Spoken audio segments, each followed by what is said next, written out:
मैं हूं संतोष। City news one Rewa की सांध्यकालीन समाचार सेवा में आपका स्वागत है।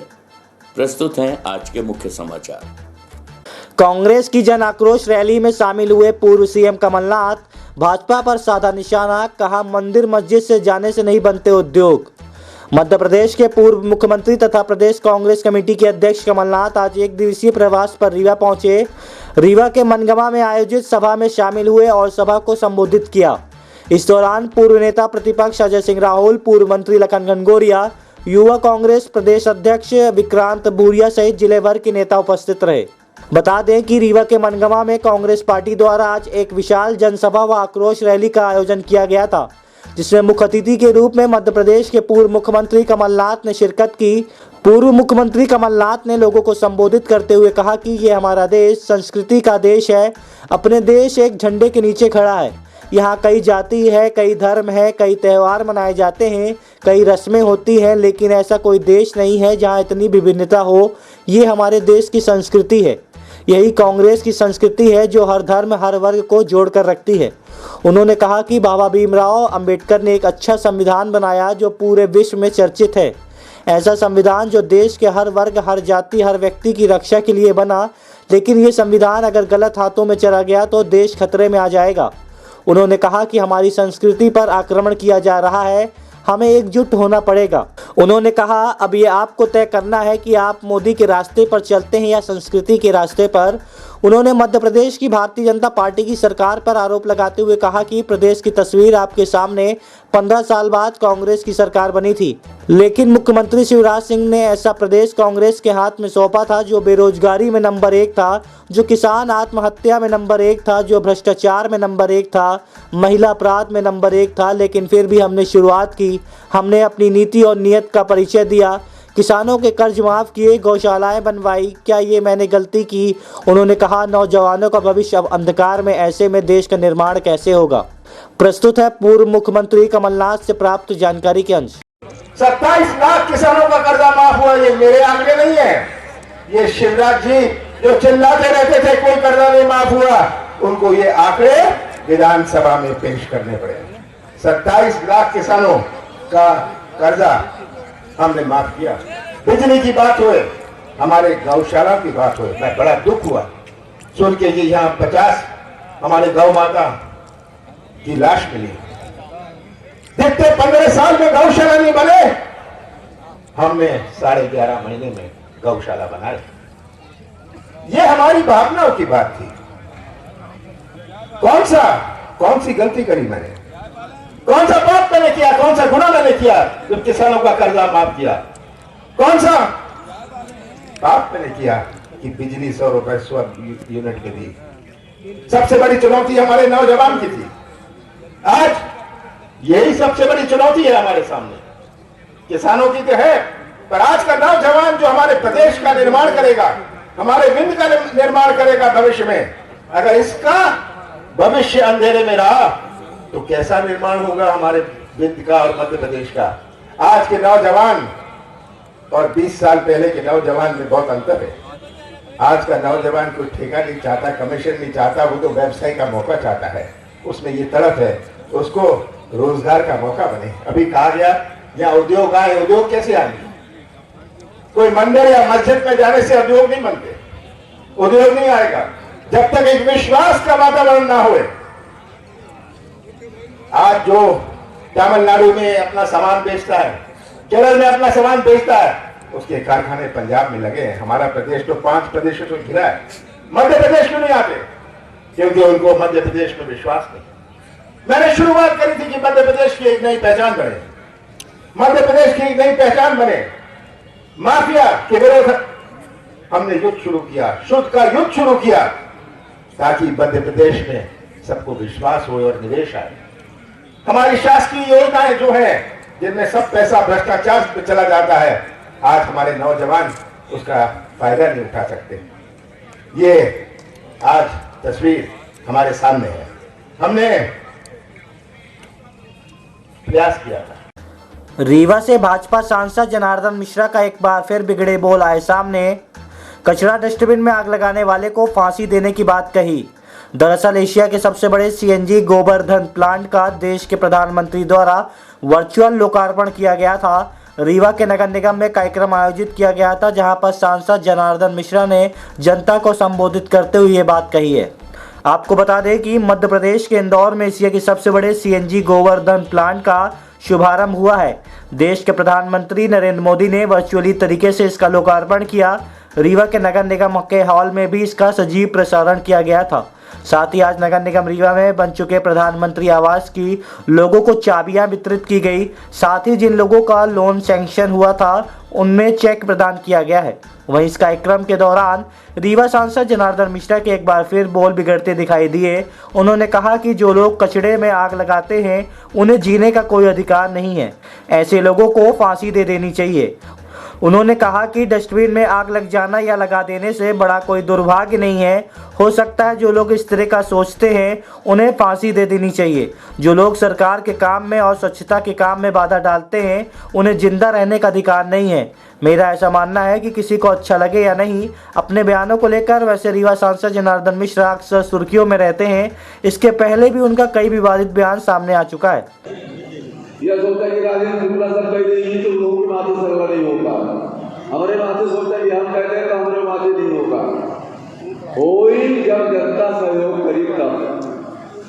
अरे कल करो अखबार हो रहा है कि डस्टबिन में आग लगा दी।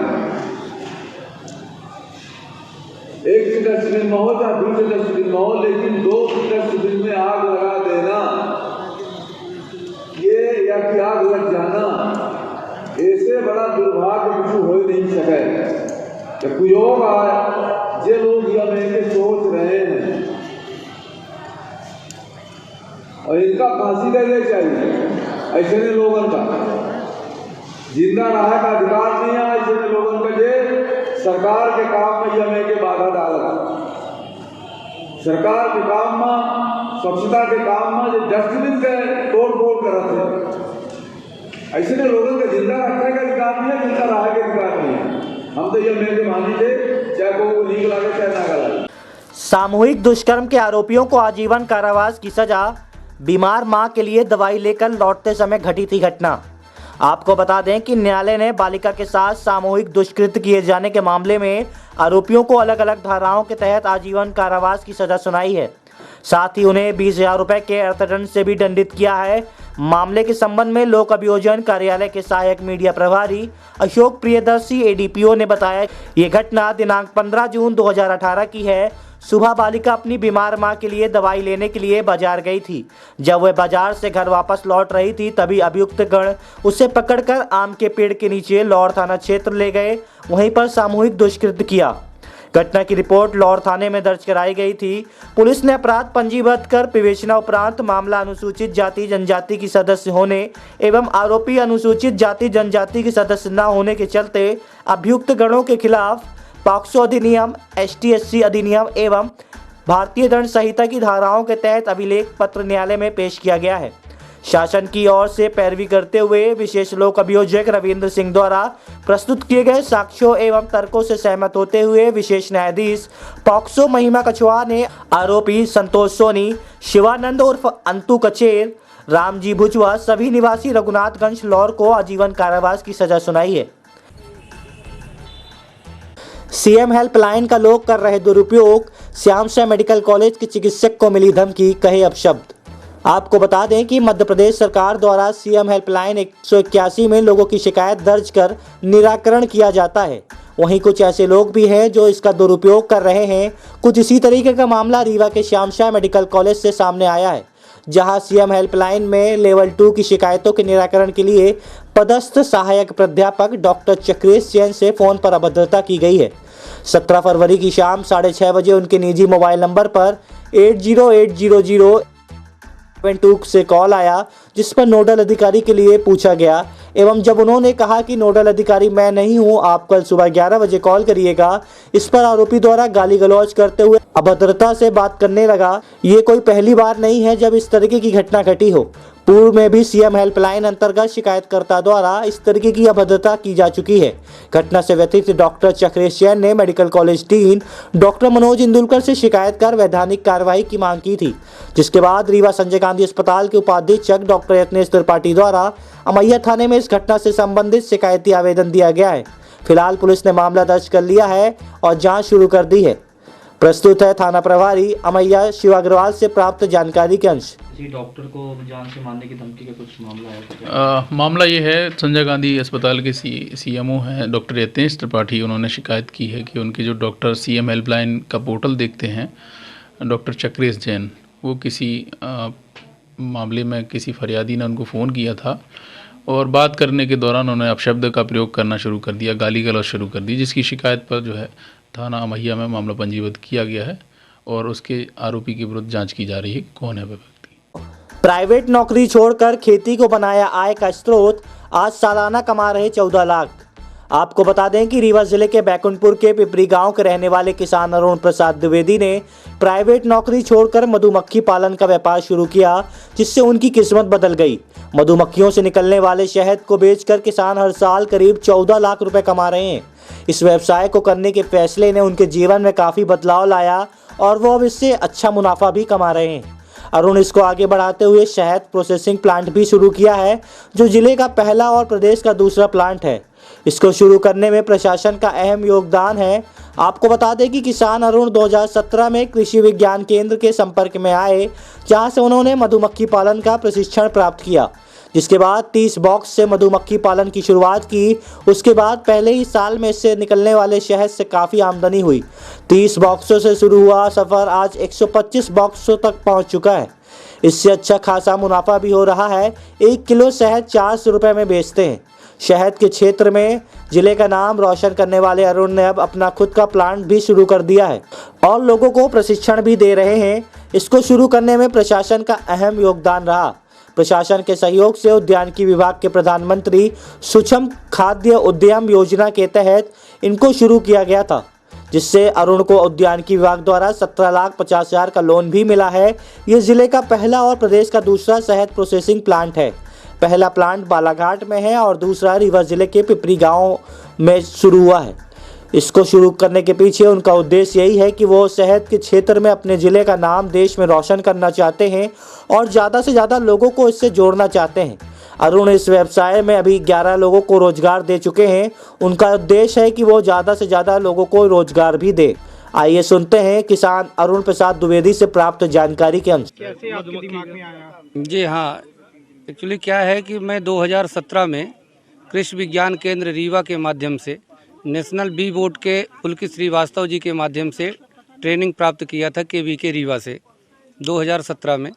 ट्रेनिंग से मुझे अच्छा लगा। मैंने 30 बाग से शुरुआत किया था, जिसमें हमको अच्छा लगा, फ़ायदा समझ में आया, बिजनेस मेरा बढ़ा, उनसे प्रोडक्शन भी हमको काफ़ी पेटियों का बढ़ गया।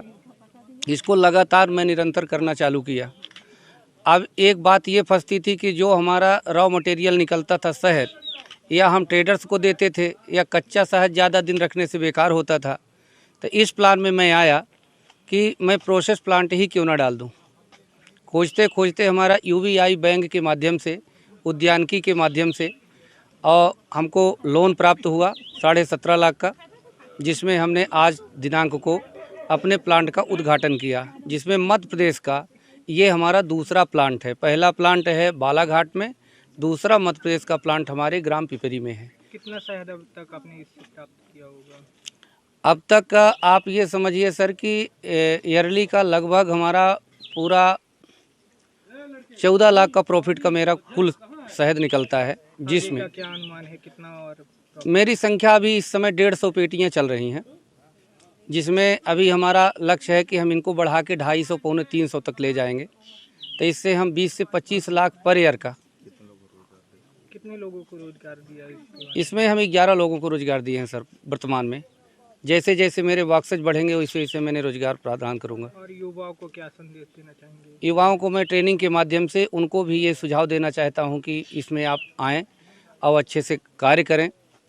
तो व्यवसाय के साथ साथ जो हमारे खेती का प्रोडक्शन घट रहा है उसको भी बढ़ावा में लिया जाए और अपना व्यवसाय भी घर बैठे का किया जा सकता है।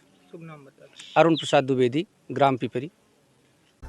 आज की खबरों में बस इतना ही। कल हम फिर हाजिर होंगे कुछ नई खबरों के साथ। तब तक के लिए हमें इजाजत दीजिए। नमस्कार।